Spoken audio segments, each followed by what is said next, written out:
ក្រានចូលមកដល់វត្តរើលហើយបងប្អូនយើងអើយឈប់បងអង្កាយមកលេងសង្ក្រានឲ្យសប្បាយចិត្តជួបជុំបងប្អូនញាតិមិត្តចិត្តឆ្ងាយស្លៀងពាក់ស្អាតបាតបែបបុរាណខ្មែរស្ពាយបងវិចកែស្ពាយបងវិចកែមកកាន់វត្តអារាមឮសូរតែស្គរវាយកន្ទ្រឹមញាំងចិត្តបងទប់ទាំងចង់តែចេញរំឃើញស្រីក្រមុំញាំងស្មាក្រឡោះរូបរាងស្រស់បោះចិត្តបងរុញច្រាន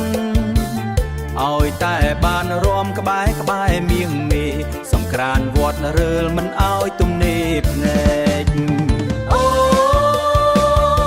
កន្ទ្រឹមវត្តរើលកន្ទ្រឹមវត្តរើលរំឲ្យរៀនជួយ